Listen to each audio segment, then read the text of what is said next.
Hey guys and girls, this is Jonathan Diep with the Deep Dive. So, let's talk about that Mulan movie.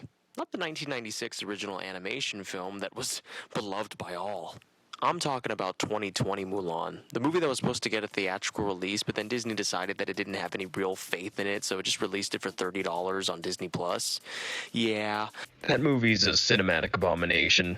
it was already telling that Disney doesn't know what the hell they're doing now when it comes to original projects outside of their Pixar features, which, even nowadays, is just a cliche of making sequels to movies that didn't need sequels.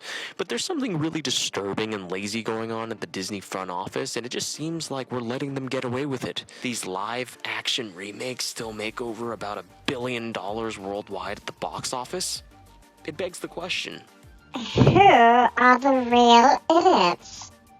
Is it the executives who fund these movies, promising us nothing, literally nothing, but remaking movies we once loved into lifeless, soulless, shot-by-shot remakes?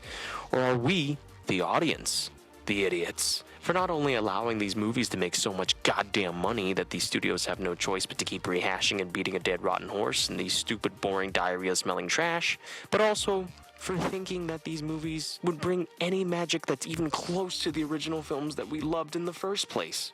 Where do I even begin with this pile of crap?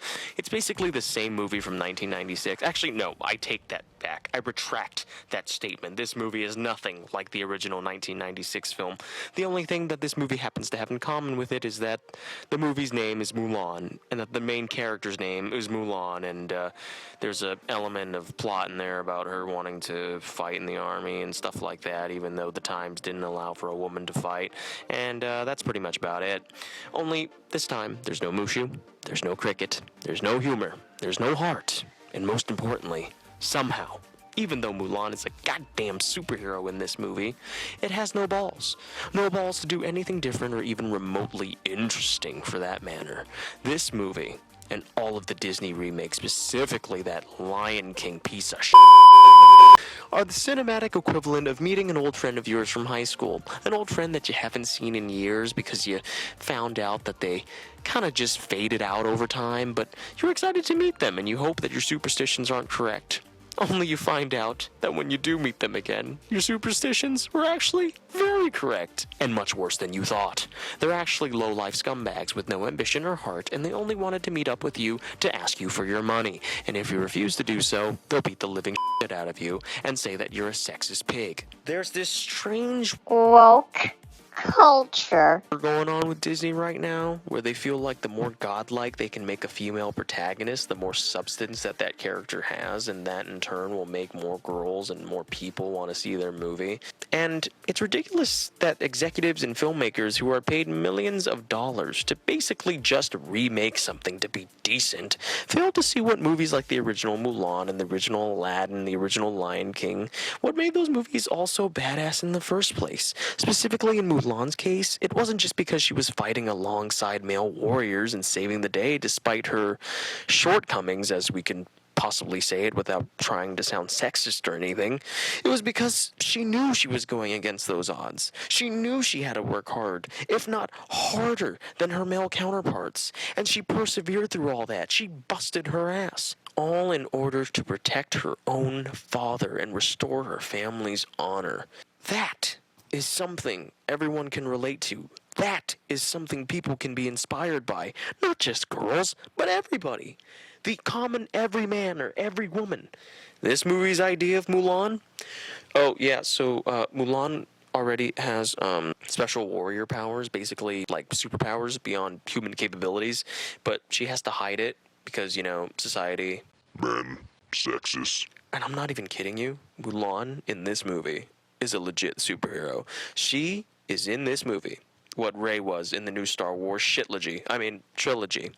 An overpowered, underdeveloped, unchallenged, unbroken, uninteresting, and ultimately unchanged heroine.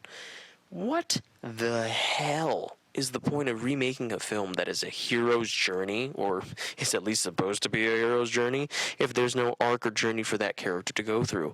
What makes Mulan's battles or her demons so tense or amazing or nerve-wracking? Why should I feel nervous for this woman when she's flying off horses with no armor at you and running on walls and literally flying like it's Crouching Tiger, Hidden Dragon, or House of Flying Daggers up in this bitch? Now, look, if you like this movie, don't think that I'm crapping on you or that I think you're an idiot or something. You probably just knew what you were looking for and you were satisfied. You didn't want anything more than just a fun action movie that happened to be based upon something you liked as a kid. Maybe you wanted something like this. Maybe you wanted a very serious and just straightforward take.